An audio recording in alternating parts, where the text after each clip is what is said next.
la question de la décolonisation, en fait, c'est une expression de la guerre froide qui va se poursuivre et qui va aboutir à des échecs répétés de l'ONU pour résoudre les conflits internationaux jusqu'à l'arrivée de Gorbatchev en 1985. Merci Maurice Weiss pour votre analyse et votre intervention. La semaine prochaine, à Histoire parallèle, nous commenterons le départ de Gaulle, bien sûr avec les activités françaises, mais avec d'autres documents aussi.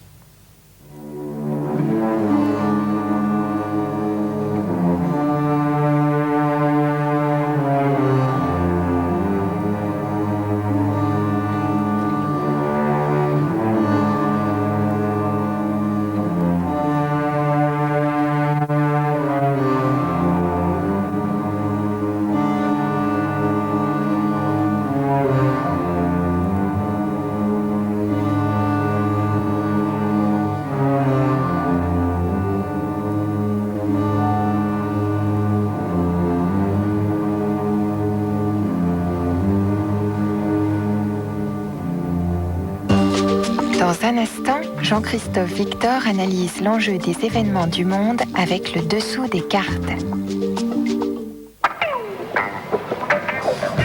Tous les mardis, découvrez la vie en face avec un nouveau regard sur le quotidien. Dans votre prochain document, enquête sur une drôle d'assurance vieillesse, celle des fermiers angevins qui vendent leurs biens aux enchères avant de partir à la retraite. La vie en face, votre nouveau rendez-vous avec le quotidien, tous les mardis à 20h45 sur Arte. Tout de suite, le vrai visage des événements du monde avec le dessous des cartes de Jean-Christophe Victor. J'ai pas compris. Ce Jean-Christophe, il est dans les cartes, hein?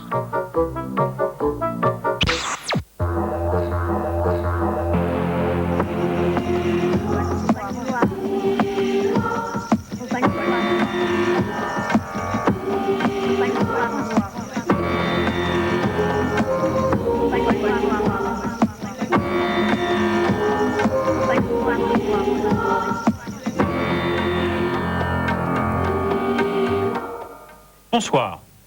L'Italie est donc à la présidence de l'Union européenne depuis janvier 1996. La semaine dernière, je vous ai raconté quelques étapes importantes de l'histoire de ce pays, la lente gestation de son unité. Alors aujourd'hui, je voudrais vous donner le fond, le cadre de la crise italienne qui tente de passer d'une république à l'autre. Voyons comment marche le pays et ses liens avec l'Europe. L'Italie a été, elle aussi, un des centres fondateurs de l'Europe. Centre de l'Empire romain, né à Rome, centre de la chrétienté, Saint-Pierre de Rome est en Italie, centre de la Renaissance qui va rayonner dans toute l'Europe au XVe siècle. Et puis l'Italie est cofondatrice de l'Europe communautaire. Elle est l'un des 6 premiers pays qui fondent la CE avec la signature du traité, justement, de Rome, le 25 mars 1957. Et de fait, 35 ans plus tard, l'Italie est bien intégrée à cette Europe, enfin en tout cas à l'Europe économique. Elle est comme la terminaison sud de la mégalopole européenne qui part au nord de Londres et qui s'achève au sud à Milan. En poussant le raisonnement un petit peu plus loin, on aurait donc là un pays plus continental que péninsulaire, plus européen que méditerranéen. Alors changeons d'échelle pour regarder l'Italie de plus près. Nous reviendrons à l'Europe tout à l'heure. L'Italie est un pays de 57 millions d'habitants, avec une superficie de 301 000 km², découpée en 20 régions, dont 5 autonomes. Alors on peut peut-être faire une petite révision. On a le Piémont, la Lombardie, la Vénétie, la Ligurie, l'Émilie-Romagne, la Toscane, l'Ombrie, les Marches, le Latium, où se trouve la capitale, Rome, dans laquelle se trouve l'État du Vatican, les Abruzzes, les régions de Campanie et de Molise, les Pouilles, Basilicate et enfin la Calabre. À cela s'ajoutent 5 régions autonomes pour des raisons historiques, le Val d'Aoste, où le français est parlé par 100 000 personnes, le Trentin-Haut-Adige, où l'allemand est parlé par 200 000 personnes, le Frioul-Vénétie-Julienne, la Sicile, la Sardaigne, et puis enclavée là, la plus vieille république du monde, Saint-Marin, qui est là. L'italien est la langue officielle du pays, mais elle n'est parlée que dans le Latium, c'est-à-dire la province où se trouve la capitale, Rome, et en Toscane. Dans les autres régions, ce sont les dialectes qui prédominent. Si on regarde maintenant la géographie physique, on voit la longue échine des Apennins. Elle a beaucoup compartimenté le pays. C'est comme une sorte d'épine dorsale sur plus de 1000 km de long. Et puis, la chaîne des Alpes. Alors, regardons les Alpes à plus petite échelle. Au nord du pays, les Alpes constituent une chaîne arquée de Vintimille à Trieste, comme une barrière est-ouest entre deux morceaux de l'Europe. Or, repérez bien les tunnels et les cols entre la France et Turin, le tunnel du Mont Blanc, entre la Suisse et Milan, le Saint-Gothard, le Simplon, entre l'Autriche et l'Adriatique, le Brenner. Vous voyez, la géographie physique, ici, ne détermine rien. De Hannibal à Napoléon III, les Alpes ont toujours été franchies pour les conquêtes. Alors aujourd'hui, au fond, la conquête est peut-être plus économique et l'Italie reste bien reliée au nord de l'Europe. Vous voyez, juste après la chaîne des Alpes, on a la plaine du Pô. Vous voyez d'abord le fleuve lui-même, et puis la plaine. Elle concentre là l'essentiel de l'économie italienne, car elle est plane, elle est proche de l'Europe, et elle ouvre sur l'Adriatique. Les bassins industriels sont nettement prédominants dans cette région du Pô par rapport au reste du pays. 52% de la production industrielle est concentrée dans le triangle Turin, Milan, Gênes. Automobile, chimie, textile, minerais de fer, pyrite. Et cette plaine est connectée à 3 grands ports, Gênes, Venise et Trieste, ce dernier port devenant d'ailleurs une sorte de tête de pont pour la conquête des marchés d'Europe centrale et orientale. En fait, ce portrait n'est pas complet. L'Italie du Nord est peut-être européenne, mais l'Italie du Sud reste tout à fait péninsulaire, justement. Ce n'est pas l'Italie dans sa totalité qui est rattachée à l'Europe, car son Sud est pénalisé économiquement. Allons voir un peu. Le Mezzogiorno, le Sud, est un pays différent du Nord.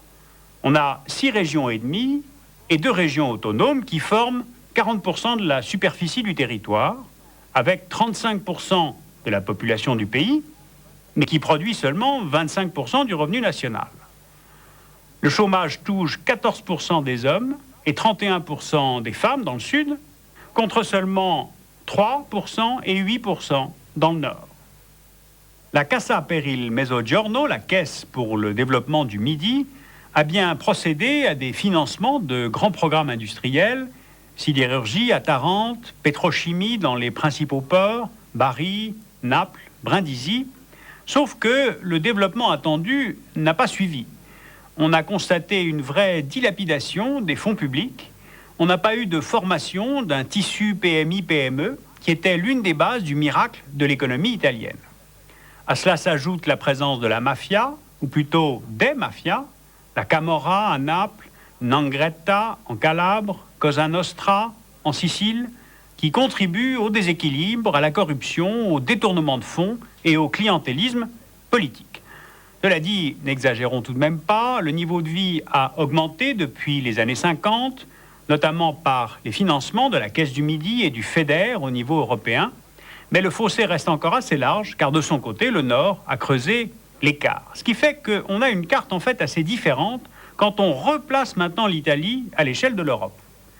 Le sud du pays rejoint ce qu'on appelle les régions périphériques de l'Europe communautaire. On voit sur cette carte les régions d'Europe avec le plus faible produit intérieur brut et le plus fort taux de chômage. Eh bien, l'Italie du Sud en fait partie.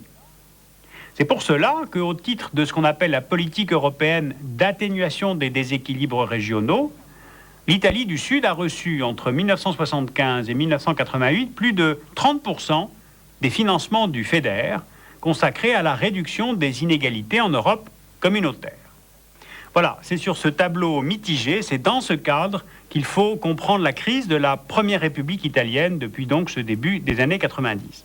Je crois que plusieurs choses se sont ajoutées les unes aux autres.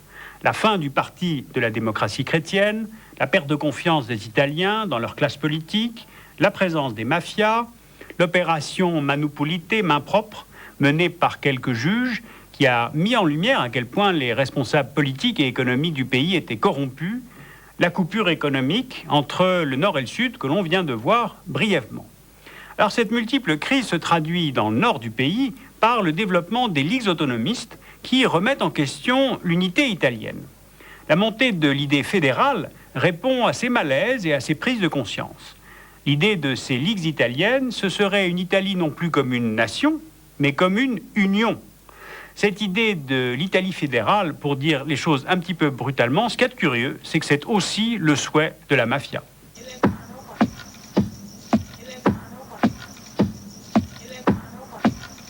Alors, si vous souhaitez approfondir l'histoire des idées politiques dans l'Italie d'aujourd'hui, je vous renvoie à cette excellente revue qui s'appelle l'Imes, qui est éditée en Italie et en France aux éditions de la Découverte. Ça s'appelle « À quoi sert l'Italie ?»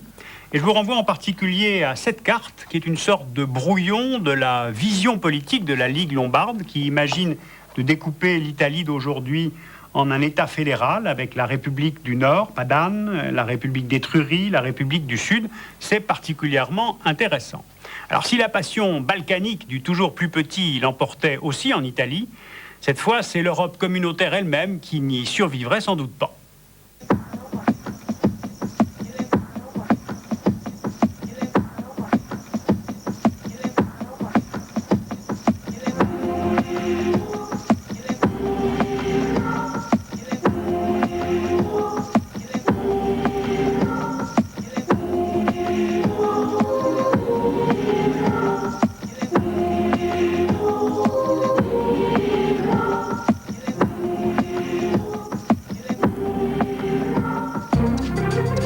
L'essentiel de l'actualité dans un instant avec le 8,5. Ce soir sur Arte, votre série qui aime le rock'n'roll et les jolies filles, Métropolis qui aime le cinéma et le dernier film d'Antonioni, et Music Planet qui aime les champions, surtout quand il s'appelle Queen. Pour finir en douceur, 3 histoires de séduction par 3 cinéastes plutôt séduisants. Tout de suite, toute l'actualité d'aujourd'hui en 8 minutes et demie.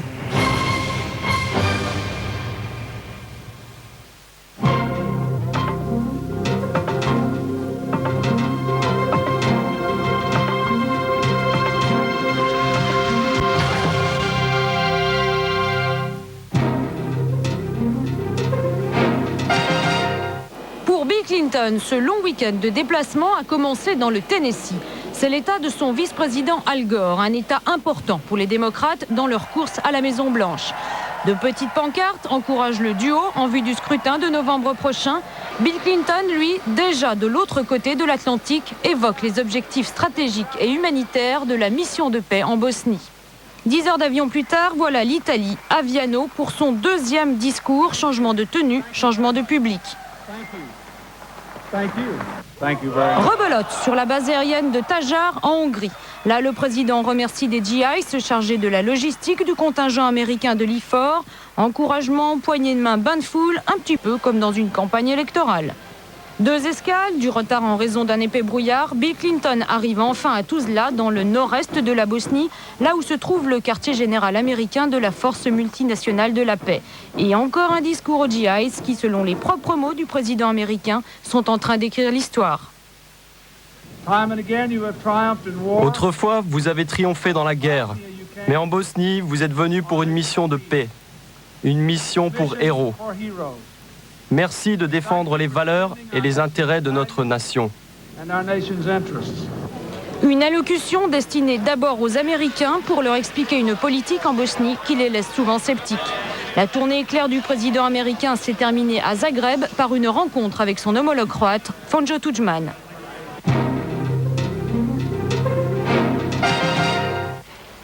Trouver une solution pacifique à la prise d'otages, c'est le souhait de ces 2000 habitants dont les villages se situent à la frontière du Daghestan et de la Tchétchénie.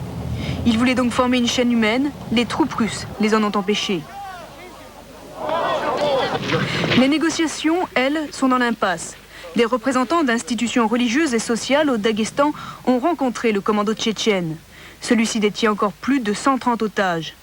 Était également présent à ces entretiens un représentant du gouvernement russe. Résultat, les Russes somment aujourd'hui le commando tchétchène de libérer inconditionnellement les otages. Parmi les détenus figurent encore 10 femmes. Les Tchétchènes souhaitaient les libérer, mais elles ont refusé de partir sans leurs époux. Le chef du commandant, Radouyev, avait lui proposé d'échanger les otages contre le chef du gouvernement tchétchène pro-russe. Mais celui-ci n'a pas réagi. Le ministre de la Sécurité, lui aussi installé par Moscou en Tchétchénie, Hamidinalov, a quant à lui exposé de façon détaillée comment les pouvoirs publics russes étaient au courant dès le début du projet de cette prise d'otage. Malgré cela, le commando a pu passer les contrôles russes sans être inquiété. Aujourd'hui à Ajaccio, le ministre de l'Intérieur, Jean-Louis Debré, a entamé le dialogue avec les élus de l'Assemblée corse. Les nationalistes ont eu la satisfaction d'entendre le ministre reprendre leurs principales revendications sur la langue corse et le statut de l'île. En revanche, les autres élus, pourtant majoritaires à l'Assemblée, ont été nettement moins enthousiastes. En Turquie, l'ombre des islamistes s'écarte du pouvoir. Le chef du parti conservateur, un moment tenté par une alliance avec le Refa pour gouverner, a renoncé aujourd'hui à cette éventualité. Mesut Yilmaz, en position de force, propose maintenant à Tansu Çiller une coalition à 3 avec un parti de gauche dans le rôle de l'arbitre. Rencontre entre Yasser Arafat et Warren Christopher à Erez, dans la bande de Gaza. Le secrétaire d'État américain a rappelé à cette occasion combien il était important que les élections du 20 janvier soient libres et équitables. De son côté, le président de l'autorité palestinienne a souligné sa volonté de poursuivre la lutte contre le terrorisme. La cause antinucléaire a trouvé un allié au Vatican. Au cours de ses vœux au corps diplomatique, Jean-Paul II a demandé pour la première fois l'arrêt des essais et des efforts dans le sens du désarmement nucléaire. Par ailleurs, le souverain pontife a déclaré qu'il n'y aurait pas de paix durable au Proche-Orient sans une solution équitable pour Jérusalem.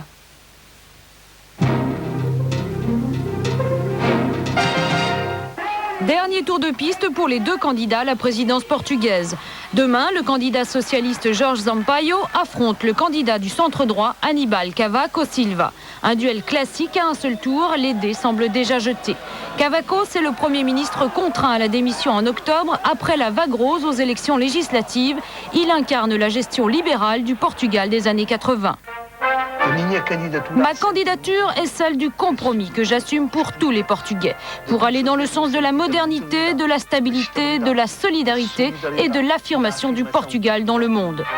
Un discours que les électeurs sont fatigués d'entendre. Le paradis européen promis dans les années 80 a été durement ressenti par les Portugais les plus modestes. Le développement économique s'est fait trop vite, sans prise en compte réelle des inquiétudes de ce peuple de pêcheurs et de paysans.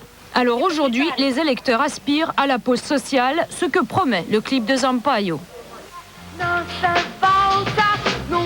Nous ne voulons pas d'arrogance, de violence autour de nous, de démagogie. Nous voulons de la solidarité en liberté. Donnons le bras à la fantaisie. La réponse de Jorge Sampaio: les Portugais peuvent compter sur moi. La victoire de l'ancien maire de Lisbonne, soutenue par toute la gauche, est déjà inscrite dans les sondages. Le plus difficile pour le vainqueur sera de succéder à l'actuel président, Mário Soares. Le père de la nation, le premier président civil élu démocratiquement, est devenu inéligible après 2 mandats présidentiels. Il affirme même avoir envie de se consacrer à autre chose. J'ai dit, ça suffit. Alors, je dois me maintenant consacrer à d'autres choses. Je veux écrire, je veux vivre, je veux parler avec les amis, voir plus la famille, etc., etc. Une situation inédite pour les Portugais.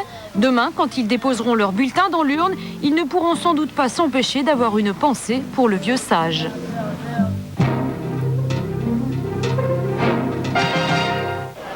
Octobre 1995, Vaux-en-Velin.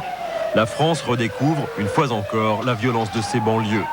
Le scénario est désormais bien en place. Après quelques mois, voire quelques années d'accalmie, les quartiers s'enflamment soudainement. Tout a d'ailleurs commencé ici même, dans cette banlieue de Lyon. C'est là qu'en 1979 ont lieu les premiers rodéos. Une violence cyclique, mais également endémique. Chômage, pauvreté, exclusion, la spirale infernale que personne ne parvient à inverser. Vous m'avez pas eu? En cause aussi l'urbanisme. Les ensembles de bars et de tours ont créé des ghettos à la périphérie des villes. Des zones que l'État contrôle de moins en moins. En 1982, ce sont les premiers plans anti-été chaud. Un an plus tard, le projet Banlieue 89 est lancé avec un grand slogan « Faire des banlieues aussi belles que des villes ». Il fera long feu. Les émeutes se banalisent, Mitterrand sort son joker, Bernard Tapie. C'est la politique des paillettes, du rap, du tag. Elle aussi n'aura qu'un temps. À Tapie succède une Simone Veil un peu dépassée par les événements. Les enfants n'ont d'autre solution que de s'échapper dehors. Comment peuvent-ils faire leur devoir entre une télévision constamment allumée, la sono du frère aîné, les allées et venues constantes, les pleurs du petit dernier, alors qu'ils essayent de faire leur devoir sur un coin de table où s'entasse le linge à repasser. Avec le premier gouvernement Juppé, le ton change. Éric Raoult, ministre de l'Intégration, s'empare du dossier. On annonce un plan national d'intégration urbaine, vite rebaptisé plan Marshall. Mais dans l'attente, c'est le plan Vigie-Casseur qui prend le relais. 16 ans après les premières émeutes, la réponse qu'on apporte à la crise, ce sont des gilets pare-balles pour la police et des balles en caoutchouc pour les jeunes en révolte.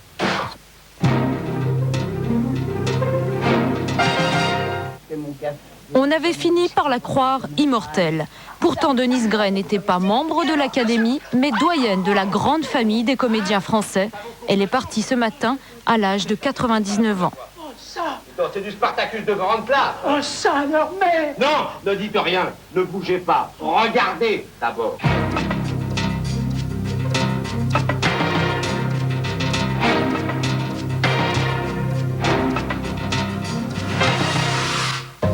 Ce soir, sur Arte, votre série qui aime le rock'n'roll et les jolies filles, Métropolis qui aime le cinéma et le dernier film d'Antonioni, et Music Planet qui aime les champions, surtout quand ils s'appellent Queen. Pour finir en douceur, 3 histoires de séduction par 3 cinéastes plutôt séduisants. Mais tout de suite, la météo. Lufthansa vous souhaite la bienvenue à bord de la météo sur Arte.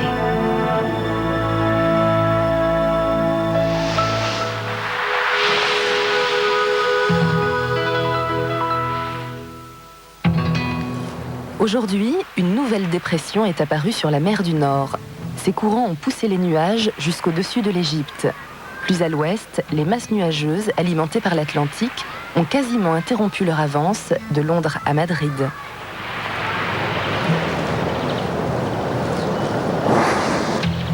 Demain, l'anticyclone russe influencera le temps en Allemagne.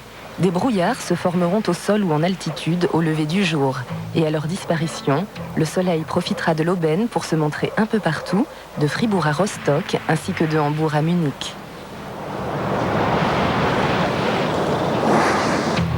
Demain, le temps sera plus clément en France. Seul le nord-ouest de l'Hexagone sera dominé par les nuages.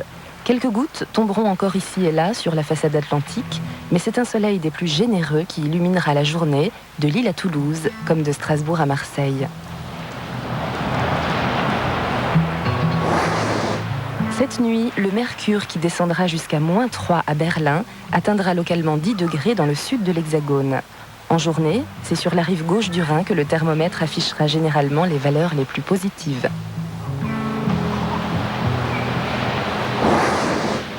Lundi, le soleil gagnera du terrain sur la grisaille dans presque toute l'Europe. Mais la pluie campera sur ses positions en Écosse, en Irlande, dans le sud de l'Espagne et en Sicile. Le tonnerre grondera même dans la patrie de Pessoa. Avec 13 degrés à Marseille comme à Héraclion, les températures resteront relativement agréables en Méditerranée.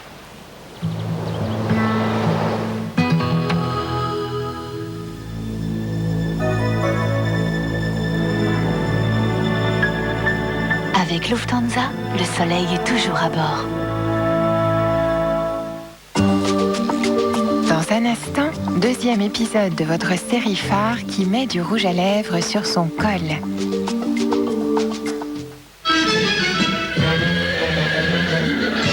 Galop arrière.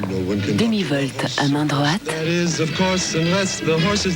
Saut d'obstacle fragile.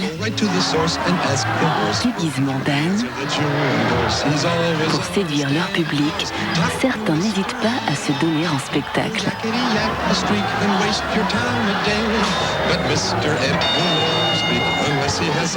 Démonstration avec mémoire de cheval, demain à partir de 20h45 dans Théma.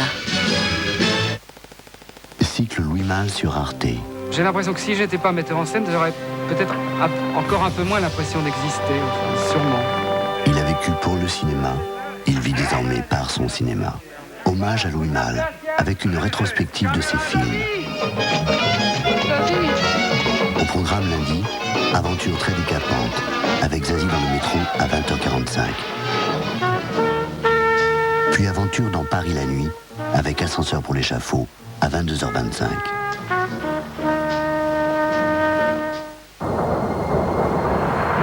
Tout de suite, Rock and Romance avec du rouge à lèvres sur ton col. La crise de Suez fait rage. Mais au ministère de la Défense britannique, le soldat Mick Hopper se gave de rock'n'roll.